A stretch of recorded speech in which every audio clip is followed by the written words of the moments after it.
ਆਓ ਹੁਣ ਆਪਣੀਆਂ ਮਨੋਬਿਰਤੀਆਂ ਅੱਜ ਦੀ ਵਿਚਾਰਧਾਰਾ ਨਾਲ ਜੋੜੀਏ। ਜਿਸ ਤਰ੍ਹਾਂ ਆਪ ਜੀ ਨੂੰ ਪਤਾ ਹੀ ਹੈ ਕਿ ਆਪਾਂ ਪਿਛਲੇ ਕੁਝ ਸਮੇਂ ਤੋਂ ਗੁਰਬਾਣੀ ਦੇ ਸਿਰਲੇਖਾਂ ਦੀ ਵਿਚਾਰ ਕਰਦੇ ਆ ਰਹੇ ਹਾਂ। ਆਪ ਜੀ ਨੂੰ ਪਤਾ ਹੀ ਹੈ ਕਿ ਜਦੋਂ ਆਪਾਂ ਕੋਈ ਆਰਟੀਕਲ ਪੜ੍ਹਦੇ ਹਾਂ, ਕੋਈ ਨਿਊਜ਼ ਪੜ੍ਹਦੇ ਹਾਂ, ਕਿਸੇ ਦਾ ਲਿਖਿਆ ਹੋਇਆ ਕੋਈ ਲੇਖ ਪੜ੍ਹਦੇ ਹਾਂ, ਤੇ ਸਾਡੀ ਨਿਗਾਹ ਸਭ ਤੋਂ ਪਹਿਲਾਂ ਸਿਰਲੇਖ ਤੇ ਜਾਂਦੀ ਹੈ। ਅਸੀਂ ਸਿਰਲੇਖ ਤੋਂ ਸਮਝ ਲੈਂਦੇ ਹਾਂ ਕਿ ਇਸ ਲੇਖ ਦੇ ਅੰਦਰ ਕੀ ਹੋ ਸਕਦਾ ਹੈ। ਸੋ ਸਿਰਲੇਖ ਜਿਹੜਾ ਹੈ ਬੜਾ ਹੀ ਜ਼ਰੂਰੀ ਹੁੰਦਾ ਹੈ ਸਮਝਣਾ। ਜੇ ਅਸੀਂ ਸਿਰਲੇਖ ਨੂੰ ਹੀ ਸਮਝ ਨਾ ਪਾਏ ਤੇ ਅੱਗੇ ਉਸ ਪੂਰੇ ਲੇਖ ਵਿੱਚ ਕੀ ਲਿਖਿਆ ਹੋਇਆ ਹੈ ਉਸ ਨੂੰ ਸਮਝਣਾ ਥੋੜਾ ਮੁਸ਼ਕਿਲ ਹੋ ਜਾਂਦਾ ਹੈ। ਸੋ ਆਪਾਂ ਮੰਗਲਾਚਰਨ ਤੋਂ ਲੈ ਕੇ ਜਪ, ਫਿਰ ਸੋ ਦਰ, ਸੋ ਪੁਰਖ, ਸੋਹਿਲਾ, ਫਿਰ ਅੱਗੇ ਆਪਾਂ ਸਿਰਲੇਖ ਕੀਤੇ ਸਨ ਵਣਜਾਰਾ, ਬਿਰਹੜੇ, ਇੱਕ ਸਿਰਲੇਖ ਆਇਆ ਸੀ ਕਰਹਲੇ।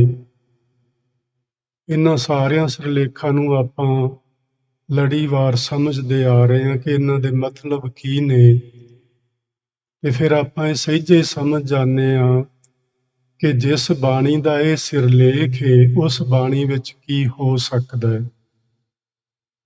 ਪਿਛਲੀ ਕਥਾ ਦੌਰਾਨ ਆਪਾਂ ਰਾਗ ਵਡਹੰਸ ਸਮਝ ਰਹੇ ਸਾਂ ਤੇ ਉਹਦੇ ਵਿੱਚ ਆਈਆਂ ਅਲਾਹਣੀਆਂ, ਇਹਨਾਂ ਵੱਲ ਆਪਾਂ ਧਿਆਨ ਕੀਤਾ ਸੀ, ਜਿਸ ਨੂੰ ਆਪਾਂ ਸਮਝਿਆ ਸੀ ਕਿ ਅਲਾਹਣੀ ਦਾ ਮਤਲਬ ਹੁੰਦਾ ਹੈ ਉਸਤਤ ਦਾ ਗੀਤ, ਕਿਸੇ ਦੀ ਵਡਿਆਈ ਦਾ ਗੀਤ। ਪਰ ਇਹ ਗੀਤ ਗਾਇਆ ਕਦੋਂ ਜਾਂਦਾ ਹੈ? ਜਦੋਂ ਕੋਈ ਪ੍ਰਾਣੀ ਅਕਾਲ ਚਲਾਣਾ ਕਰ ਜਾਏ, ਉਸ ਵਕਤ ਇਹ ਅਲਾਹਣੀ ਗਾਈ ਜਾਂਦੀ ਏ। ਤੇ ਇਹਦਾ ਜਿਹੜਾ ਪਲੂਰਲ ਹੁੰਦਾ ਹੈ, ਬਹੁਵਚਨ ਰੂਪ, ਉਹ ਅਲਾਹਣੀਆਂ ਬਣ ਜਾਂਦਾ ਹੈ। ਅਲਾਹਣੀ ਜਦੋਂ ਬੀਬੀਆਂ ਕਿਸੇ ਮਰੇ ਪ੍ਰਾਣੀ ਦੇ ਨਿਮਿਤ ਗਾਉਂਦੀਆਂ ਨੇ, ਉਹਦੇ ਵਿੱਚ ਉਸ ਦੀ ਉਹ ਉਸਤਤ ਕਰਦੀਆਂ ਨੇ, ਉਹਦੀ ਵਡਿਆਈ ਕਰਦੀਆਂ ਨੇ ਕਿ ਆਦਮੀ ਕਿਹੋ ਜਿਹਾ ਸੀ, ਉਹਦੇ ਅੰਦਰ ਗੁਣ ਕਿਹੋ ਜਿਹੇ ਸਨ, ਉਹ ਕਿੰਨਾ ਚੰਗਾ ਸੀ, ਉਹ ਲੋਕ ਭਲਾਈ ਦੇ ਕੰਮ ਕਰਦਾ ਸੀ। ਇਤਿਆਦਿਕ ਚੀਜ਼ਾਂ ਉਹਨਾਂ ਅਲਾਹਣੀਆਂ ਵਿੱਚ ਉਹ ਗਾਉਂਦੀਆਂ ਨੇ। ਸੋ ਪਿਛਲੀ ਕਥਾ ਵਿੱਚ ਆਪਾਂ ਇਹ ਸਮਝਿਆ ਸੀ। ਅੱਜ ਦੀ ਜਿਹੜੀ ਕਥਾ ਹੈ ਆਪਣੀ, ਉਹਦੇ ਵਿੱਚ ਮੈਂ 4 ਪੁਆਇੰਟਸ ਲਏ ਨੇ। ਇੱਕ ਤੇ ਜਿਹੜੀ ਇਹ ਵਾਰ ਹੈ ਵਡਹੰਸ ਰਾਗ ਦੀ, ਇਹ ਚੌਥੇ ਪਾਤਸ਼ਾਹ ਜੀ ਦੀ ਉਚਾਰੀ ਹੋਈ ਹੈ, ਗੁਰੂ ਰਾਮਦਾਸ ਮਹਾਰਾਜ ਜੀ ਦੀ। ਇਹ ਜਿਹੜੀ ਵਾਰ ਹੈ, ਇਹਦਾ ਜਿਹੜਾ ਸਿਰਲੇਖ ਹੈ ਉਹ ਤੇ ਗੁਰੂ ਰਾਮਦਾਸ ਮਹਾਰਾਜ ਜੀ ਨੇ ਰੱਖਿਆ ਹੈ, ਲੇਕਿਨ ਜਿਹੜਾ ਇਹਦੇ ਉੱਤੇ ਧੁਨੀ ਹੈ ਨਾ, ਉਹ ਗੁਰੂ ਅਰਜਨ ਦੇਵ ਮਹਾਰਾਜ ਜੀ ਨੇ ਚੜਾਈ ਹੈ। ਤੇ ਉਹ ਧੁਨੀ ਹੈ ਲੱਲਾ ਬਹਿਲੀਮਾ ਕੀ ਧੁਨ ਗਾਵਣੀ। ਸੋ ਅਸੀਂ ਸੰਖੇਪ ਵਿੱਚ ਸਮਝਣਾ ਹੈ ਕਿ ਲੱਲਾ ਬਹਿਲੀਮਾ ਕੌਣ ਸਨ। ਜਿਵੇਂ ਆਪਾਂ ਪਿੱਛੇ ਸਮਝਦੇ ਆਏ ਹਾਂ ਕਿ ਟੁੰਡਾ ਅਸਰਾਜ ਕੌਣ ਸੀ, ਇਸੇ ਤਰ੍ਹਾਂ ਇਹਨਾਂ ਨੂੰ ਵੀ ਸਮਝਦੇ ਹਾਂ, ਲੱਲਾ ਬਹਿਲੀਮਾ। ਫਿਰ ਆਪਾਂ ਥੋੜਾ ਸੋਰਠ ਰਾਗ, ਫਿਰ ਧਨਾਸਰੀ ਰਾਗ, ਤੇ ਫਿਰ ਧਨਾਸਰੀ ਰਾਗ ਵਿੱਚ ਆਈ ਹੋਈ ਆਰਤੀ, ਇਸ ਨੂੰ ਸਮਝਣ ਦੀ ਕੋਸ਼ਿਸ਼ ਕਰਾਂਗੇ। ਸੋ ਆਓ ਸ਼ੁਰੂ ਕਰਦੇ ਹਾਂ ਇਸ ਵਡਹੰਸ ਕੀ ਵਾਰ, ਮਹਿਲਾ ਚੌਥਾ, ਲੱਲਾ ਬਹਿਲੀਮਾ ਕੀ ਧੁਨ ਗਾਵਣੀ। ਸੋ ਆਪਾਂ ਵਾਰ ਜਿਹੜਾ ਸਿਰਲੇਖ ਹੈ ਇਹਦੇ ਬਾਰੇ ਤੇ ਪਹਿਲਾਂ ਚੰਗੀ ਤਰ੍ਹਾਂ ਸਮਝ ਚੁੱਕੇ ਹਾਂ ਕਿ ਵਾਰ ਕਿਸ ਨੂੰ ਆਖਦੇ ਨੇ। ਮਹਿਲਾ ਚੌਥਾ ਦਾ ਅਰਥ ਵੀ ਆਪਾਂ ਸਾਰਿਆਂ ਨੂੰ ਪਤਾ ਹੈ ਕਿ ਗੁਰੂ ਰਾਮਦਾਸ ਮਹਾਰਾਜ ਜੀ ਦੀ ਇਹ ਪਵਿੱਤਰ ਬਾਣੀ ਹੈ। ਇਹ ਜਿਹੜੇ ਲੱਲਾ ਬਹਿਲੀਮਾਂ ਨੇ, ਭਾਈ ਕਾਹਨ ਸਿੰਘ ਨਾਭਾ ਜੀ ਨੇ ਲਿਖਿਆ ਹੈ ਕਿ ਇਹ ਦੋ ਰਾਜਪੂਤ ਰਾਜੇ ਸਨ ਤੇ ਕਾਂਗੜੇ ਦੇ ਚੌਗਿਰਦ ਕਿਤੇ ਉਹਦੇ ਨੇੜੇ ਤੇੜੇ ਦੇ ਰਹਿਣ ਵਾਲੇ ਸਨ। ਜਿਹੜਾ ਲੱਲਾ ਹੈ, ਇਹਦਾ ਜਿਹੜਾ ਇਲਾਕਾ ਹੈ ਉਹਨੂੰ ਨਹਿਰੀ ਪਾਣੀ ਨਹੀਂ ਲੱਗਦਾ, ਤੇ ਜਿਹੜਾ ਬਹਿਲੀਮਾ ਹੈ ਇਹਦੇ ਇਲਾਕੇ ਨੂੰ ਨਹਿਰੀ ਪਾਣੀ ਲੱਗਦਾ। ਇੱਕ ਵਕਤ ਆਇਆ, ਔੜ ਪੈ ਗਈ, ਕਾਲ ਪੈ ਗਿਆ, ਮੀਂਹ ਯਾਨੀ ਨਹੀਂ ਹੋਇਆ, ਬਰਸਾਤ ਨਹੀਂ ਹੋਈ। ਇਹ ਜਿਹੜਾ ਲੱਲਾ ਹੈ ਇਹ ਬਹਿਲੀਮਾ ਕੋਲ ਜਾਂਦਾ ਹੈ ਕਿ ਮੈਨੂੰ ਆਪਣੀ ਨਹਿਰ ਤੋਂ ਪਾਣੀ ਦੇ, ਤੇ ਉਹ ਪਾਣੀ ਦੇਣਾ ਮੰਨ ਲੈਂਦਾ ਇਸ ਬਿਨਾਂ ਤੇ ਕਿ ਉਹ ਆਪਣੀ ਫਸਲ ਦਾ 6ਵਾਂ ਹਿੱਸਾ ਬਹਿਲੀਮਾ ਨੂੰ ਦੇਵੇਗਾ। ਇਸ ਫੈਸਲੇ ਅਨੁਸਾਰ ਬਹਿਲੀਮਾ ਨੇ ਇਸ ਨੂੰ ਪਾਣੀ ਆਪਣੀ ਨਹਿਰ ਤੋਂ ਦਿੱਤਾ। ਫਸਲ ਪੱਕ ਗਈ, ਤਿਆਰ ਹੋ ਗਈ, ਵਾਢੀ ਵੱਢੀ ਗਈ। ਬਹਿਲੀਮਾ ਨੇ ਆਪਣਾ ਹਿੱਸਾ ਮੰਗਿਆ ਕਿ ਜਿਹੜਾ ਤੂੰ 6ਵਾਂ ਹਿੱਸਾ ਕੀਤਾ ਸੀ ਆਪਣੀ ਫਸਲ ਚੋਂ ਮੈਨੂੰ ਦੇਏਗਾ, ਉਹ ਹੁਣ ਦੇ। ਤੇ ਇਤਿਹਾਸ ਵਿੱਚ ਲਿਖਿਆ ਹੈ ਕਿ ਲੱਲਾ ਮੁੱਕਰ ਗਿਆ ਕਿ ਮੈਂ ਤੇਰੇ ਨਾਲ ਇਹ ਕੀਤਾ ਹੀ ਨਹੀਂ। ਇਸ ਗੱਲ ਤੋਂ ਇਹਨਾਂ ਦੀ ਲੜਾਈ ਹੋਈ। ਲੜਾਈ ਰਾਜਪੂਤ ਰਾਜੇ ਸਨ, ਕੋਈ ਬਹੁਤ ਵੱਡਾ ਯੁੱਧ ਤੇ ਨਹੀਂ ਹੋਇਆ ਹੋਣਾ, ਛੋਟੀ ਮੋਟੀ ਡੰਡੇ ਸੋਟੇ ਦੀ ਲੜਾਈ ਹੁੰਦੀ ਸੀ ਉਦੋਂ। ਤੇ ਇਸ ਲੜਾਈ ਦੇ ਵਿੱਚ ਬਹਿਲੀਮਾ ਜਿੱਤ ਗਿਆ। ਤੇ ਅਸੀਂ ਇਹ ਤੇ ਸਮਝ ਹੀ ਸਕਦੇ ਹਾਂ ਕਿ ਬਹਿਲੀਮਾ ਸੱਚਾ ਸੀ ਤੇ ਲੱਲਾ ਝੂਠਾ ਸੀ। ਝੂਠੇ ਦੀ ਹਾਰ ਹੋਈ, ਸੱਚੇ ਦੀ ਜਿੱਤ ਹੋਈ। ਤੇ ਉਸ ਵਕਤ ਦੇ ਕਵੀਸ਼ਰਾਂ ਨੇ ਆਖ ਲਓ, ਢਾਡੀ ਵੀਰਾਂ ਨੇ ਆਖ ਲਓ, ਇਸ ਬਹਿਲੀਮਾ ਦੀ ਜਿੱਤ ਨੂੰ ਧਿਆਨ ਵਿੱਚ ਰੱਖਦਿਆਂ ਇੱਕ ਪੌੜੀ ਵਾਰ ਗਾਈ। ਉਸ ਪੌੜੀ ਦੀਆਂ 6 ਪੰਕਤੀਆਂ ਸਨ।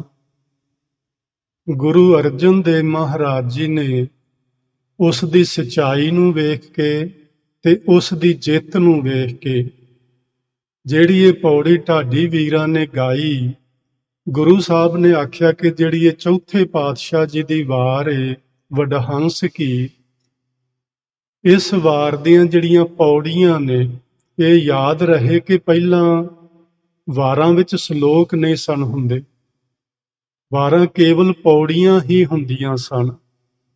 ਸ਼ਲੋਕ ਬਾਅਦ ਵਿੱਚ ਗੁਰੂ ਅਰਜਨ ਦੇਵ ਮਹਾਰਾਜ ਜੀ ਨੇ ਪੌੜੀਆਂ ਦੇ ਨਾਲ ਲਗਵਾਏ ਨੇ। ਸੋ ਜਿੰਨੀਆਂ ਪੌੜੀਆਂ ਨੇ 21 ਪੌੜੀਆਂ ਨੇ ਇਸ ਵਾਰ ਦੀਆਂ।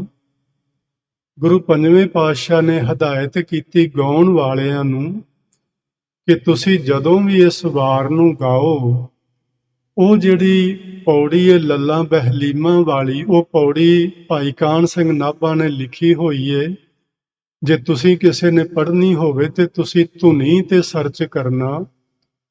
ਜਦੋਂ ਧੁਨੀ ਨਾਮ ਦੇ ਹੇਠਾਂ ਤੁਸੀਂ ਸਰਚ ਕਰੋਗੇ ਤੇ ਥੱਲੇ ਤੁਹਾਨੂੰ ਵਡਹੰਸ ਕੀ ਵਾਰ 5ਵੇਂ 6ਵੇਂ ਨੰਬਰ ਤੇ ਮਿਲ ਜਾਏਗੀ। ਉੱਥੇ ਉਹਨਾਂ ਨੇ ਲੱਲਾ ਬਹਿਲੀਮਾ ਦੀ ਜਿਹੜੀ ਵਾਰ ਦੀ ਪੌੜੀ ਢਾਡੀਆਂ ਨੇ ਗਾਈ ਸੀ ਉਹ ਲਿਖੀ ਹੋਈ ਹੈ, ਤੁਸੀਂ ਉਸ ਨੂੰ ਪੜ੍ਹ ਸਕਦੇ ਹੋ।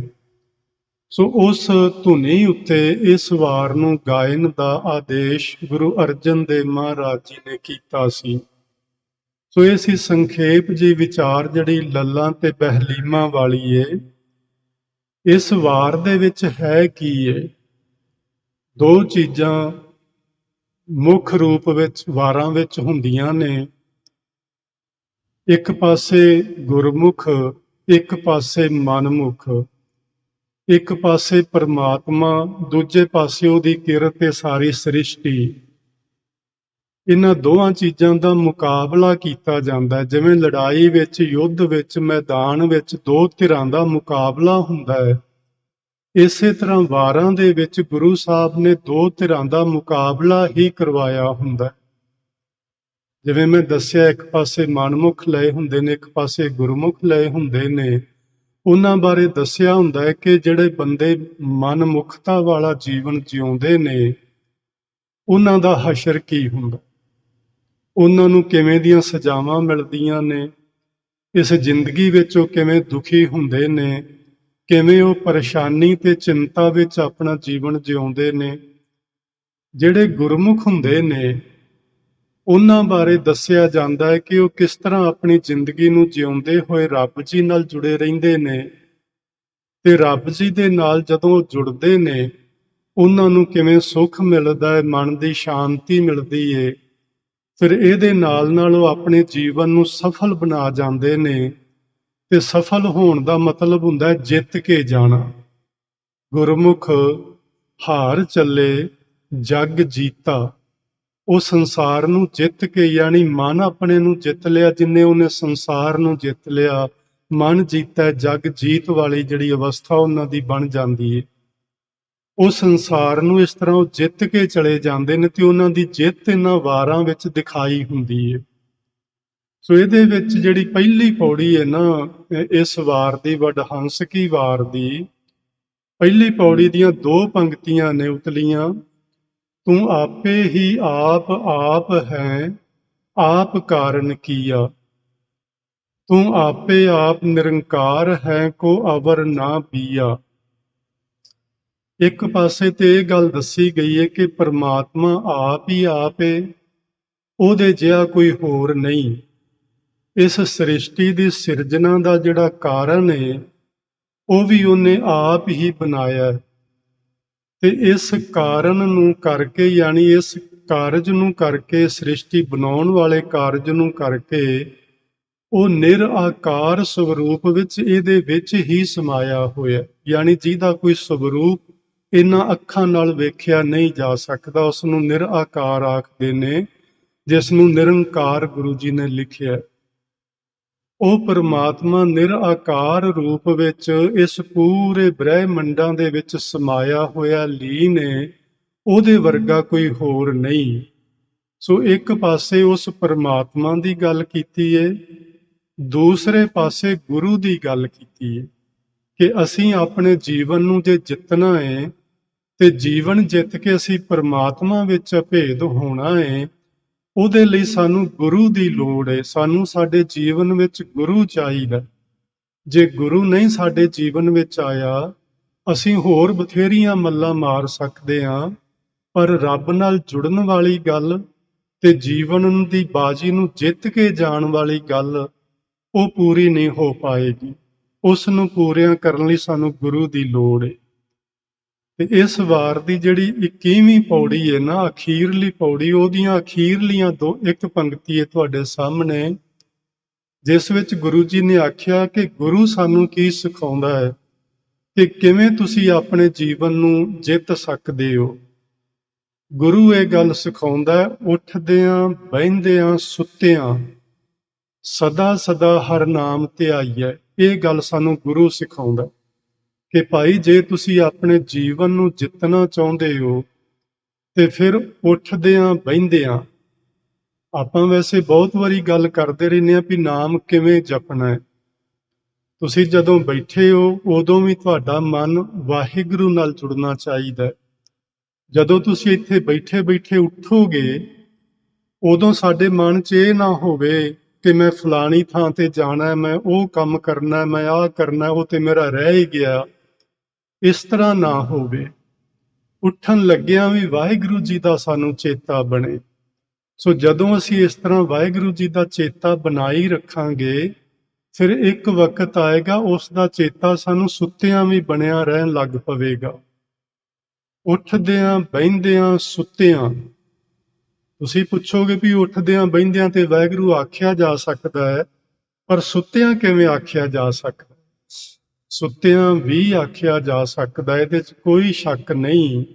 ਸਿਰਫ ਗੱਲ ਇੰਨੀ ਹੈ ਕਿ ਸਾਨੂੰ ਕੁਝ ਅਭਿਆਸ ਦੀ ਲੋੜ ਹੈ। ਨਾਮ ਸਿਮਰਨ ਦਾ ਅਭਿਆਸ ਕਰਨ ਨਾਲ ਸੁੱਤਿਆਂ ਵੀ ਵਾਹਿਗੁਰੂ ਦੇ ਨਾਮ ਦਾ ਅਭਿਆਸ ਕੀਤਾ ਜਾ ਸਕਦਾ ਹੈ। ਇਸ ਗੱਲ ਨੂੰ ਕਬੀਰ ਸਾਹਿਬ ਨੇ ਆਪਣੀ ਬਾਣੀ ਵਿੱਚ ਬਾਖੂਬੀ ਸਾਡੇ ਸਾਹਮਣੇ ਰੱਖਿਆ ਹੋਇਆ ਹੈ। ਆਪ ਜੀ ਫਰਮਾਉਂਦੇ ਨੇ, ਕਬੀਰ ਸੁਪਨੇ ਹੂੰ ਬਰੜਾਏ ਕੈ, ਜੋ ਮੁਖ ਨੀਕਸੈ ਰਾਮ, ਤਾਕੇ ਪਗ ਕੀ ਪਾਨ ਹੀ ਮੇਰੇ ਤਨ ਕੋ ਚਾਮ। ਇਹਦਾ ਮਤਲਬ ਹੈ ਕਿ ਜਿਹੜੇ ਨਾਮ ਦਾ ਅਭਿਆਸ ਕਰਦੇ ਨੇ ਉਹਨਾਂ ਨੂੰ ਸੁਪਨੇ ਵੀ ਨਾਮ ਦੇ ਹੀ ਆਉਂਦੇ ਨੇ। ਜਦੋਂ ਉਹਨਾਂ ਨੂੰ ਸੁਪਨਾ ਆਉਂਦਾ ਹੈ, ਉਹ ਨਾਮ ਜਪਦੇ ਨੇ, ਉੱਭੜ ਵਾਏ ਉੱਠਦੇ ਨੇ ਤੇ ਮੁਖੋਂ ਫਿਰ ਵਾਹਿਗੁਰੂ ਵਾਹਿਗੁਰੂ ਹੀ ਨਿਕਲਦਾ ਹੈ। ਇਸ ਤਰ੍ਹਾਂ ਨਾਮ ਦਾ ਅਭਿਆਸ ਕੀਤਿਆਂ ਸੁੱਤਿਆਂ ਪਿਆਂ ਵੀ ਨਾਮ ਜਪਿਆ ਜਾ ਸਕਦਾ ਹੈ। ਫਿਰ ਗੁਰੂ ਜੀ ਨੇ ਆਖਿਆ, ਜਨ ਨਾਨਕ ਗੁਰਮੁਖ ਹਰ ਲਹੀਐ। ਇਹ ਜਿਹੜਾ ਗੁਰਮੁਖ ਸ਼ਬਦ ਹੈ, ਇਹਦੇ ਵੱਲ ਧਿਆਨ ਦੇਣ ਦੀ ਜ਼ਰੂਰਤ ਹੈ। ਇੱਥੇ ਇਸ ਦਾ ਮਤਲਬ ਹੈ ਗੁਰੂ ਦੀ ਰਾਹੀਂ, ਗੁਰੂ ਦੁਆਰਾ, ਗੁਰੂ ਦੀ ਸਿੱਖਿਆ ਨੂੰ ਪਾ ਕੇ। ਜਦੋਂ ਅਸੀਂ ਗੁਰੂ ਦੀ ਸਿੱਖਿਆ ਨੂੰ ਪਾ ਕੇ, ਗੁਰੂ ਦੀ ਸਿੱਖਿਆ ਦੁਆਰਾ ਉੱਠਦੇ ਬਹਿੰਦੇ ਸੌਂਦੇ ਜਾਗਦੇ ਕੰਮ ਧੰਦਾ ਕਰਦੇ ਵਾਹਿਗੁਰੂ ਜੀ ਦੇ ਨਾਮ ਦਾ ਚੇਤਾ ਬਣਾ ਕੇ ਰੱਖਦੇ ਹਾਂ, ਹਰ ਲਹੀ ਹੈ, ਵਾਹਿਗੁਰੂ ਜੀ ਦੀ ਪ੍ਰਾਪਤੀ ਹੋ ਜਾਂਦੀ ਹੈ। ਸੋ ਸਾਨੂੰ ਘਰ-ਬਾਰ ਛੱਡਣ ਦੀ ਲੋੜ ਨਹੀਂ, ਸਾਨੂੰ ਸੰਨਿਆਸ ਲੈਣ ਦੀ ਲੋੜ ਨਹੀਂ, ਸਾਨੂੰ ਡੇਰਿਆਂ ਤੇ ਆਸ਼ਰਮਾਂ ਤੇ ਜਾਣ ਦੀ ਲੋੜ ਨਹੀਂ। ਸਾਨੂੰ ਜੇ ਜ਼ਰੂਰਤ ਹੈ ਤੇ ਗੁਰੂ ਦੀ ਸਿੱਖਿਆ ਮੁਤਾਬਕ ਜੀਵਨ ਜਿਉਣ ਦੀ ਜ਼ਰੂਰਤ ਹੈ। ਤੇ ਗੁਰੂ ਦੀ ਸਿੱਖਿਆ ਕੀ ਹੈ? ਅੱਜ ਦੇ ਲਈ ਉੱਠਦਿਆਂ ਬਹਿੰਦਿਆਂ ਸੁੱਤਿਆਂ ਸਦਾ ਸਦਾ ਹਰ ਨਾਮ ਧਿਆਈਐ। ਅੱਜ ਦੀ ਇਹ ਸਿੱਖਿਆ ਸਾਡੇ ਸਭਨਾਂ ਲਈ, ਮੇਰੇ ਲਈ ਵੀ ਤੇ ਤੁਹਾਡੇ ਲਈ ਵੀ ਉੱਠਦਿਆਂ ਬਹਿੰਦਿਆਂ ਸੌਂਦਿਆਂ ਜਾਗਦਿਆਂ ਕੰਮ ਧੰਦਾ ਕਰਦਿਆਂ ਹਰ ਵੇਲੇ ਸਾਨੂੰ ਪਰਮਾਤਮਾ ਦਾ ਚੇਤਾ ਬਣਿਆ ਰਹੇ। ਸੋ ਇਹ ਸੀ ਗੱਲ ਇਸ ਵਾਰ ਵਿੱਚ ਦੱਸੀ ਗਈ ਕਿ ਜੇ ਤੁਸੀਂ ਗੁਰੂ ਮੁਤਾਬਕ ਜੀਵਨ ਜੀਓਗੇ ਤੇ ਜੀਵਨ ਦੀ ਬਾਜੀ ਨੂੰ ਜਿੱਤ ਕੇ ਜਾਓਗੇ, ਬਾਜੀ ਹਾਰ ਕੇ ਨਹੀਂ ਜਾਓਗੇ। ਸੋ ਅੱਗੇ ਆਪਾਂ ਗੱਲ ਕਰਦੇ ਹਾਂ ਨੰਬਰ 2 ਤੇ, ਰਾਗ ਸੋਰਠ। ਇਹ ਹੈ ਸਿਰਲੇਖ। ਸੋਰਠ ਰਾਗ ਸ਼ੁਰੂ ਹੁੰਦਾ ਹੈ ਸ੍ਰੀ ਗੁਰੂ ਗ੍ਰੰਥ ਸਾਹਿਬ ਜੀ ਦੇ ਪੰਨਾ ਨੰਬਰ 595 ਤੋਂ। ਇਹ ਗੁਰੂ ਗ੍ਰੰਥ ਸਾਹਿਬ ਜੀ ਦਾ 9ਵਾਂ ਰਾਗ ਹੈ। ਆਪਾਂ ਪਿੱਛੇ 8 ਰਾਗਾਂ ਦੀ ਗੱਲ ਕਰ ਆਏ ਹਾਂ ਔਰ ਆਪਾਂ ਇਹ ਵੀ ਸਮਝਿਆ ਕਿ ਹਰ ਰਾਗ ਦੇ ਅੰਦਰ ਕੁਝ ਗੁਣ ਹੁੰਦੇ ਨੇ। ਰਾਗਾਂ ਨੂੰ ਗੁਰੂ ਜੀ ਨੇ ਐਵੇਂ ਨਹੀਂ ਅਪਣਾਇਆ ਗੁਰਬਾਣੀ ਦੇ ਅੰਦਰ। ਰਾਗ ਆਪਣਾ ਇੱਕ ਵੱਖਰਾ ਗੁਣ ਰੱਖਦੇ ਨੇ। ਹਰ ਰਾਗ ਦਾ ਆਪਣਾ ਆਪਣਾ ਗੁਣ ਹੁੰਦਾ। ਸੋ ਜਦੋਂ ਉਸ ਰਾਗ ਰੂਪ ਭਾਂਡੇ ਵਿੱਚ ਗੁਰੂ ਮਹਾਰਾਜ ਜੀ ਦੀ ਅੰਮ੍ਰਿਤਮਈ ਬਾਣੀ ਦਾ ਪਾ ਕੇ ਉਚਾਰਨ ਕੀਤਾ ਜਾਂਦਾ ਹੈ ਜਾਂ ਗਾਇਨ ਕੀਤਾ ਜਾਂਦਾ ਹੈ ਤੇ ਉਸ ਦਾ ਆਪਣਾ ਇੱਕ ਵੱਖਰੀ ਕਿਸਮ ਦਾ ਪ੍ਰਭਾਵ ਸਾਡੇ ਮਨ ਤੇ ਪੈਂਦਾ ਹੈ। ਇਹ ਜਿਹੜਾ ਸੋਰਠ ਰਾਗ ਹੈ, ਇਸ ਦੀ ਜਿਹੜੀ ਪ੍ਰਕਿਰਤੀ ਹੈ ਉਹ ਵਿਦਵਾਨਾਂ ਨੇ ਲਿਖਿਆ ਕਿ ਬੜੀ ਗੰਭੀਰ ਹੈ, ਬੜੀ ਸਹਿਜਤਾ ਤੇ ਅਡੋਲਤਾ ਵਾਲੀ ਹੈ ਅਤੇ ਵੈਰਾਗਮਈ ਹੈ। ਫਿਰ ਅੱਗੇ ਉਹਨਾਂ ਨੇ ਇਹ ਬਚਨ ਲਿਖਿਆ ਕਿ ਜਿਹੜੇ ਭਗਤੀ ਭਾਵ ਵਾਲੇ ਲੋਕ ਹੁੰਦੇ ਨੇ ਉਹਨਾਂ ਨੂੰ ਇਹ ਰਾਗ ਵਧੇਰੇ ਖਿੱਚ ਪਾਉਂਦਾ। ਪਰ ਦਿੱਕਤ ਤੇ ਇਹ ਹੈ ਕਿ ਸਾਨੂੰ ਇਹ ਰਾਗ ਸੁਣਾਏ ਹੀ ਨਹੀਂ ਜਾਂਦੇ। ਕੋਈ 1-2 ਰਾਗ ਹੈਗੇ ਨੇ ਜਿਹੜੇ ਜ਼ਿਆਦਾਤਰ ਰਾਗੀ ਸਿੰਘ ਗਾ ਜਾਂਦੇ ਨੇ, ਨਹੀਂ ਤੇ ਜ਼ਿਆਦਾਤਰ ਉਹ ਆਪਣੀਆਂ ਬਣਾਈਆਂ ਹੋਈਆਂ ਧਾਰਨਾ ਜਾਂ ਆਪਣੀਆਂ ਬਣਾਈਆਂ ਹੋਈਆਂ ਤਰਜ਼ਾਂ ਉਹਨਾਂ ਉੱਤੇ ਹੀ ਗੁਰਬਾਣੀ ਦਾ ਕੀਰਤਨ ਕਰਦੇ ਨੇ। ਬਹੁਤ ਘੱਟ ਜਥੇ ਤੁਹਾਨੂੰ ਮਿਲਣਗੇ ਜਿਹੜੇ ਰਾਗਾਂ ਦੇ ਆਧਾਰਿਤ ਕਰਦੇ ਨੇ। ਉਹ ਆਪਣੀ ਬਣਾਈ ਹੋਈ ਕੋਈ ਧੁਨੀ ਨਹੀਂ ਗਾਉਂਦੇ, ਉਹ ਰਾਗਾਂ ਦੇ ਆਧਾਰ ਤੇ ਹੀ ਕੀਰਤਨ ਕਰਦੇ ਨੇ। ਕਈ ਰਾਗੀ ਸਿੰਘ ਤੇ ਸਾਨੂੰ ਦੱਸ ਵੀ ਦਿੰਦੇ ਨੇ ਕਿ ਮੈਂ ਇਹ ਰਾਗ ਗਾਉਣ ਲੱਗਾ, ਇਸ ਰਾਗ ਦੀਆਂ ਇਹ ਸੁਰਾਂ ਨੇ, ਇਸ ਰਾਗ ਦੀ ਇਹ ਪ੍ਰਕਿਰਤੀ ਏ, ਇਸ ਰਾਗ ਦਾ ਇਹ ਸੁਭਾਅ ਏ, ਇਹ ਰਾਗ ਇਸ ਸਮੇਂ ਗਾਇਆ ਜਾਂਦਾ ਹੈ। ਸੋ ਇਹ ਰਾਗਾਂ ਬਾਰੇ ਜਾਣਕਾਰੀ ਜ਼ਿਆਦਾਤਰ ਰਾਗੀ ਸਿੰਘਾਂ ਨੂੰ ਹੀ ਹੋਣੀ ਚਾਹੀਦੀ ਹੈ। ਮੇਰਾ ਤੇ ਵਿਸ਼ਾ ਨਹੀਂ ਹੈ। ਚਲੋ ਰਹੋ ਵਿਚਾਰ। ਇਹ ਜਿਹੜਾ ਰਾਗ ਹੈ ਸੋਰਠ, ਇਸ ਦਾ ਜਿਹੜਾ ਗਾਉਣ ਦਾ ਸਮਾਂ ਰਾਤ ਦਾ ਦੂਜਾ ਪਹਿਰ ਹੈ। ਰਾਤ ਦੇ ਦੂਜੇ ਪਹਿਰ ਤੋਂ ਮਤਲਬ ਹੈ 9 ਵਜੇ ਤੋਂ 12 ਵਜੇ ਤੱਕ ਰਾਤ ਦਾ ਦੂਜਾ ਪਹਿਰ ਹੁੰਦਾ। ਯਾਨੀ 6 ਵਜੇ ਤੋਂ 9 ਵਜੇ ਤੱਕ ਰਾਤ ਦਾ ਪਹਿਲਾ ਪਹਿਰ ਹੈ, 9 ਤੋਂ 12 ਵਜੇ ਤੱਕ ਰਾਤ ਦਾ ਦੂਜਾ ਪਹਿਰ ਹੈ। ਸੋ ਇੱਕ ਗੱਲ ਮੈਂ ਕਹਿਣਾ ਚਾਹਾਂਗਾ ਕਿ ਇਹ ਜਿਹੜਾ ਰਾਗਾਂ ਦਾ ਸਮਾਂ ਹੁੰਦਾ ਹੈ ਨਾ, ਨਿਯਤ ਕੀਤਾ ਹੋਇਆ, ਇਹ ਉਦੋਂ ਸਾਡੇ ਤੇ ਪਾਬੰਦੀ ਲੱਗ ਜਾਂਦੀ ਏ ਜਦੋਂ ਅਸੀਂ ਰਾਗਾਂ ਤੇ ਆਧਾਰਿਤ ਹੀ ਕੀਰਤਨ ਕਰਦੇ ਹੋਈਏ, ਜਾਂ ਰਾਗਾਂ ਤੇ ਆਧਾਰਿਤ ਕੋਈ ਸਮਾਗਮ ਚੱਲ ਰਿਹਾ ਹੋਵੇ ਤੇ ਰਾਗਾਂ ਵਿੱਚ ਗਾਉਣ ਲਈ ਰਾਗੀ ਸਿੰਘਾਂ ਨੂੰ ਆਖਿਆ ਜਾਂਦਾ ਹੋਵੇ, ਉਦੋਂ ਉਹਨਾਂ ਨੂੰ ਚਾਹੀਦਾ ਹੈ ਕਿ ਜਿਹੜਾ ਸਮਾਂ ਏ, ਉਸ ਸਮੇਂ ਵਿੱਚ ਜਿਹੜੇ ਰਾਗ ਗਾਏ ਜਾਂਦੇ ਨੇ ਕੇਵਲ ਉਹ ਹੀ ਗਾਏ ਜਾਣ। ਲੇਕਿਨ ਅੱਗੇ ਪਿੱਛੇ ਗੁਰੂ ਕੇ ਇਹਨਾਂ ਦਰਬਾਰਾਂ ਦੇ ਅੰਦਰ, ਦੀਵਾਨਾਂ ਦੇ ਵਿੱਚ ਕੋਈ ਪਾਬੰਦੀ ਨਹੀਂ ਹੁੰਦੀ। ਕੋਈ ਵੀ ਰਾਗ ਕਿਸੇ ਵੀ ਵੇਲੇ ਗਾਇਆ ਜਾ ਸਕਦਾ ਹੈ, ਕਿਉਂਕਿ ਹੁਣ ਜੇ ਸੋਰਠ ਰਾਗ ਗਾਉਣਾ ਹੋਵੇ ਤੇ ਸਾਡਾ ਕਦੀ ਵੀ ਗੁਰੂ ਦਰਬਾਰ ਜਿਹੜਾ ਰਾਤ ਨੂੰ 9 ਤੋਂ 12 ਤੇ ਹੁੰਦਾ ਹੀ ਨਹੀਂ, ਇਸ ਲਈ ਉਹ ਸੋਰਠ ਫਿਰ ਕਦੇ ਵੀ ਨਹੀਂ ਗਾਇਆ ਜਾ ਸਕੇਗਾ। ਇਸ ਲਈ ਗੁਰਮਤ ਵਿੱਚ ਇਹਨਾਂ ਸਮਿਆਂ ਉੱਤੇ ਪਾਬੰਦੀ ਕੋਈ ਨਹੀਂ, ਲੇਕਿਨ ਜਦੋਂ ਰਾਗਾਂ ਦੇ ਆਧਾਰਿਤ ਕੋਈ ਸਮਾਗਮ ਚੱਲ ਰਿਹਾ ਹੋਵੇ, ਉਸ ਸਮੇਂ ਜਿਹੜੇ ਸੁਗੜ ਰਾਗੀ ਹੁੰਦੇ ਨੇ, ਉਹ ਕੇਵਲ ਉਹ ਹੀ ਰਾਗ ਗਾਉਂਦੇ ਨੇ ਜਿਹੜਾ ਉਸ ਵਕਤ ਦਾ ਰਾਗ ਹੁੰਦਾ ਹੈ। ਸੋ ਚਲੋ ਇਹ ਸੀ ਰਾਗ ਦੇ ਬਾਰੇ ਗੱਲ। ਇਸ ਰਾਗ ਦੇ ਬਾਰੇ ਪੰਜਵੇਂ ਪਾਤਸ਼ਾਹ ਦੇ ਕੀ ਵਿਚਾਰ ਨੇ, ਆਪਾਂ ਉਹ ਸਮਝਦੇ ਹਾਂ। ਆਪਾਂ ਪਿੱਛੇ ਸਮਝਿਆ ਕਿ ਭਗਤੀ ਭਾਵ ਵਾਲੇ ਜਿਹੜੇ ਲੋਕ ਨੇ, ਇਹ ਰਾਗ ਉਹਨਾਂ ਦੇ ਮਨਾਂ ਨੂੰ ਵਧੇਰੇ ਖਿੱਚ ਪਾਉਂਦਾ ਹੈ, ਆਪਣੇ ਵੱਲ ਖਿੱਚਦਾ ਹੈ। ਤੇ ਰਾਗ ਨੇ ਆਪਣੇ ਵੱਲ ਜਦੋਂ ਖਿੱਚਣਾ ਹੈ ਸਾਨੂੰ, ਤੇ ਖਿੱਚ ਤੇ ਉਹਦੀ ਪਵੇਗੀ ਨਾ ਜਿਹੜਾ ਉਸ ਰਾਗ ਵਿੱਚ ਸ਼ਬਦ ਗਾਇਆ ਜਾ ਰਿਹਾ ਹੈ। ਸੋ ਸਾਨੂੰ ਸ਼ਬਦਾਂ ਦੀ ਸਮਝ ਹੋਣੀ ਜ਼ਿਆਦਾ ਜ਼ਰੂਰੀ ਹੈ। ਰਾਗ ਸੋਰਠ ਗਾਇਆ ਜਾਏ ਤੇ ਉਹਦੇ ਵਿੱਚ ਜਿਹੜਾ ਸ਼ਬਦ ਗਾਵਿਆ ਜਾ ਰਿਹਾ ਹੈ, ਉਹਦੀ ਸਾਨੂੰ ਸਮਝ ਹੋਵੇ, ਤੇ ਫਿਰ ਸਾਡੇ ਮਨ ਉੱਤੇ ਵਧੇਰੇ ਅਸਰ ਹੁੰਦਾ ਹੈ। ਹੁਣ ਇਸ ਰਾਗ ਦੇ ਅੰਦਰ ਗੁਰੂ ਪੰਜਵੇਂ ਪਾਤਸ਼ਾਹ ਲਿਖਦੇ ਨੇ, ਸੋਰਠ ਸੋ ਰਸ ਪੀਜੀਐ ਕਬਹੂ ਨਾ ਫੀਕਾ ਹੋਏ।